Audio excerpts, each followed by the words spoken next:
আপনি আপনাৰ পেটজনিক হিটষ্ট্ৰোকৰ পৰা বচাব বিচাৰিছে নেকি?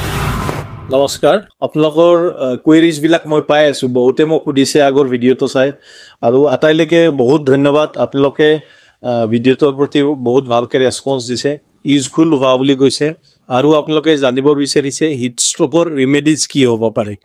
গতিকে হিটষ্ট্ৰোক যদি আপুনি দেখা পায়, চিমটমছবিলাক দেখা পাইছে, তেতিয়াহ'লে ইমিডিয়েটলি আপুনি আপোনাৰ পেটজনিক ঠাণ্ডা জেগালৈ লৈ যাব, য'ত ৰ'দ নাথাকে, অকণমান ঠাণ্ডা থাকে, বতাহ চলাচল থাকে।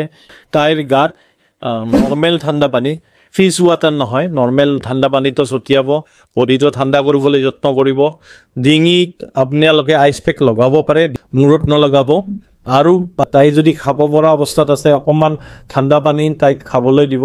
যদি এক্সট্ৰিম হিটষ্ট্ৰোক হৈছে, যেনে ধৰক ফেইণ্ট হৈ গৈছে, তেতিয়া আপুনি টাৱেল বা কম্বল এখন ঠাণ্ডা পানীৰে তিয়াই মেৰিয়াই দিব পাৰে। গতিকে আপুনি এইখিনি ব্যৱস্থা কৰি ইমিডিয়েটলি ওচৰৰ ভেটেৰিনেৰিয়ানজনক যোগাযোগ কৰক।